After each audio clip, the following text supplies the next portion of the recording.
Halo semua, perkenalkan nama saya Angel Dwi Lestari Olang dengan NIM 2201040028.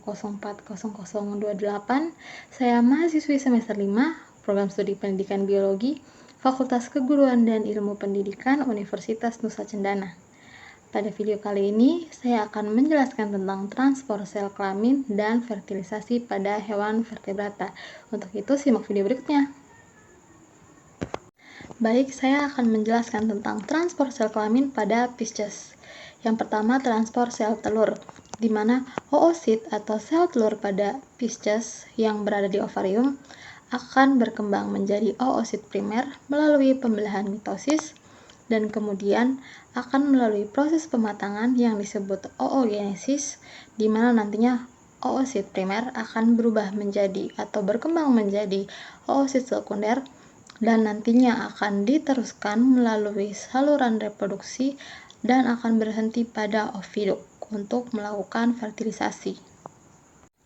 Berikutnya saya akan menjelaskan tentang transport sel sperma pada Pisces. Sel sperma diproduksi di dalam testis yang kemudian nanti spermatogonia atau sel induk sperma akan mengalami pembelahan mitosis dan meiosis untuk membentuk spermatozoa. Nah, spermatozoa ini akan mengalami proses spermatogenesis untuk siap membuahi sel telur, di mana nanti setelah pematangan terjadi, dia akan disimpan di vas deferens dan nantinya akan siap untuk membuahi sel telur pada proses fertilisasi. Baik, saya akan menjelaskan tentang fertilisasi pada Pisces. Nah, fertilisasi pada Pisces ini terbagi atas dua. Yang pertama, fertilisasi secara internal, dan yang kedua, fertilisasi secara eksternal. Baik, saya akan menjelaskan yang pertama terkait fertilisasi secara internal, di mana fertilisasi secara internal ini adalah proses pembuahan yang terjadi di dalam tubuh induk betina. Maka prosesnya adalah nantinya spermatozoa yang telah mengalami proses spermatogenesis akan disalurkan ke dalam saluran reproduksi induk betina, di mana nantinya sel sperma akan membuahi sel telur di oviduk.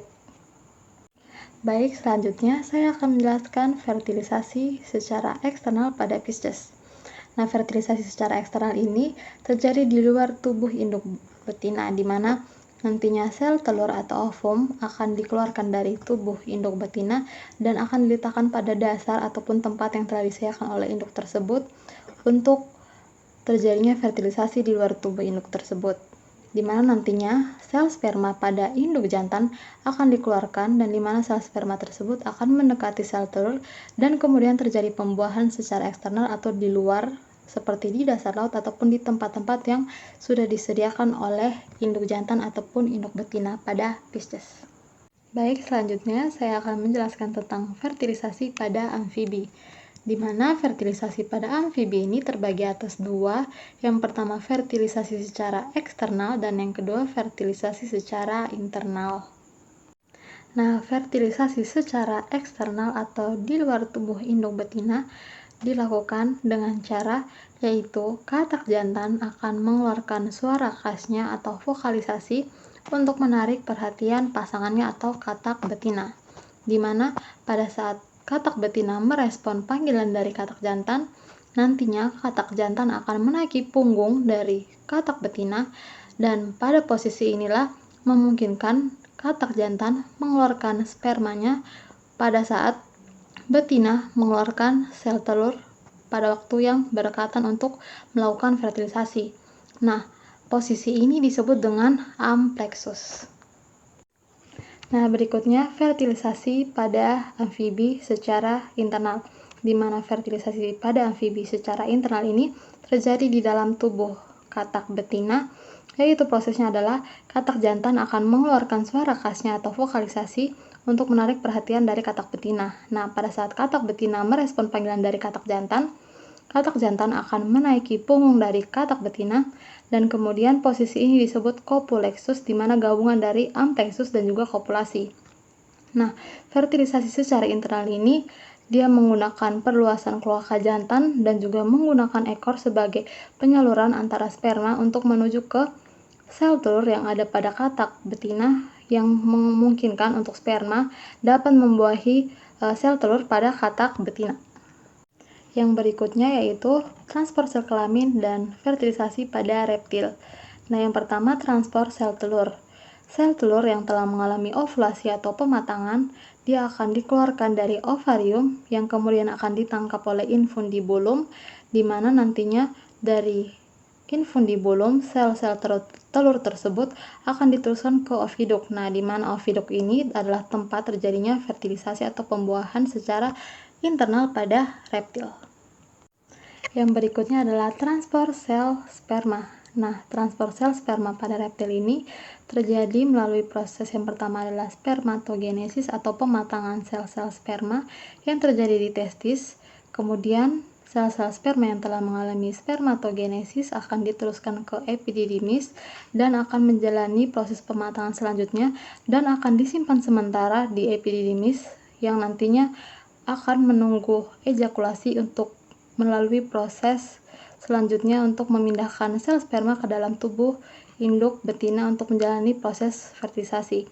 Nah, pada saat ejakulasi terjadi, nantinya sel-sel sperma yang ada di epididymis akan diteruskan ke vas deferens dan kemudian akan menuju ke kloaka. Nah, pada saat di kloaka ini nantinya akan disalurkan sel-sel sperma tersebut ke dalam saluran reproduksi betina pada reptil betina itu, dan nantinya sel-sel sperma yang telah ditransfer atau disalurkan ke reproduksi reptil betina akan menuju kepada oviduk, di mana akan memungkinkan terjadinya pembuahan atau fertilisasi. Nah, selanjutnya saya akan menjelaskan tentang fertilisasi pada reptil. Fertilisasi pada reptil hanya terjadi secara internal atau di dalam tubuh reptil betina. Nah, prosesnya itu terjadi dengan kopulasi atau penggabungan alat kelamin jantan dan alat kelamin betina, di mana pada saat kopulasi ini terjadi, adanya penggabungan dari dua kelamin ini yaitu jantan dan betina, yang memungkinkan sel sperma ditransportasikan menuju ke saluran kelamin betina. Nah, pada saat sel sperma masuk ke dalam sel kelamin betina atau saluran reproduksi betina ini, dia akan diarahkan untuk menembus masuk ke dalam dinding pelindung dari sel telur itu. Nah, pada saat sel sperma dapat menembus dinding pelindung pada sel telur reptil betina ini, maka nantinya akan terjadi pembuahan atau fertilisasi. Berikutnya saya akan menjelaskan tentang transport sel kelamin dan fertilisasi pada Aves. Nah, yang pertama saya akan menjelaskan tentang transport sel kelamin, yaitu sel telur.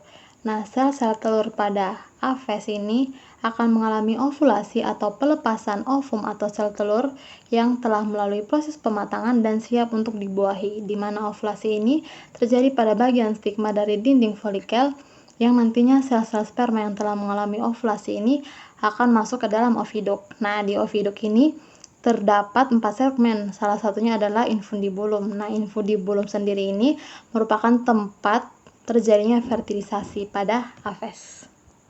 Selanjutnya saya akan menjelaskan tentang transport sel kelamin sel sperma pada Aves. Nah, transport sel kelamin yaitu sel sperma pada Aves ini dimulai dengan produksi sel sperma oleh organ testis, di mana setelah sel-sel sperma diproduksi oleh testis ini nantinya akan diteruskan ke epididymis. Nah, pada epididymis ini sel-sel sperma akan mengalami proses pematangan. Nah, setelah proses pematangan selesai, maka sel-sel sperma yang ada di epididymis akan diteruskan ke vas deferens.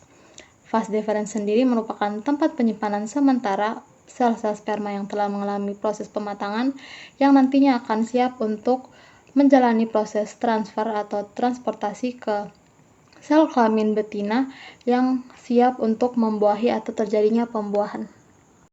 Selanjutnya saya akan menjelaskan tentang fertilisasi pada Aves. Nah, fertilisasi pada Aves ini terjadi dengan cara cloacal kiss, di mana pertemuan atau kontak antara kloaka jantan dan kloaka betina. Nah, pada proses ini, karena terjadinya pertemuan tersebut, maka sperma yang ada pada epididymis yang telah disalurkan ke vas deferens tadi untuk disimpan sementara, nantinya akan mengalami kontraksi atau ejakulasi, di mana otot-otot sekitar kloaka tersebut akan berkontraksi dan membuat sperma memaksa masuk ke dalam kloaka betina. Nah, pada saat sel-sel sperma telah berada di kloaka betina ini, sel-sel sperma tidak dapat langsung membuahi sel telur. Nah, mereka atau sel-sel sperma ini akan disimpan pada kantung penyimpanan sperma yang ada di dalam saluran reproduksi Aves betina ini.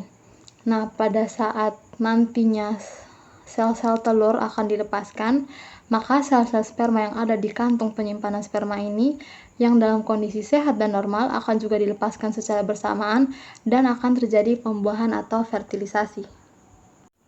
Baik, selanjutnya saya akan menjelaskan tentang transport sel kelamin dan fertilisasi pada mamalia.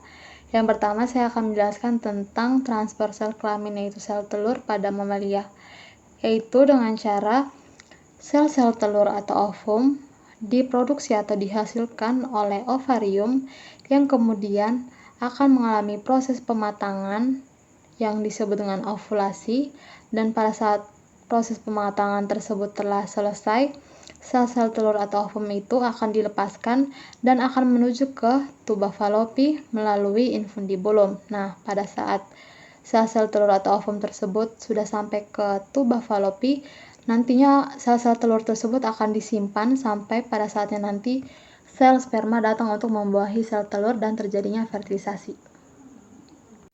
Selanjutnya saya akan menjelaskan tentang transport sel kelamin, yaitu sel sperma pada mamalia.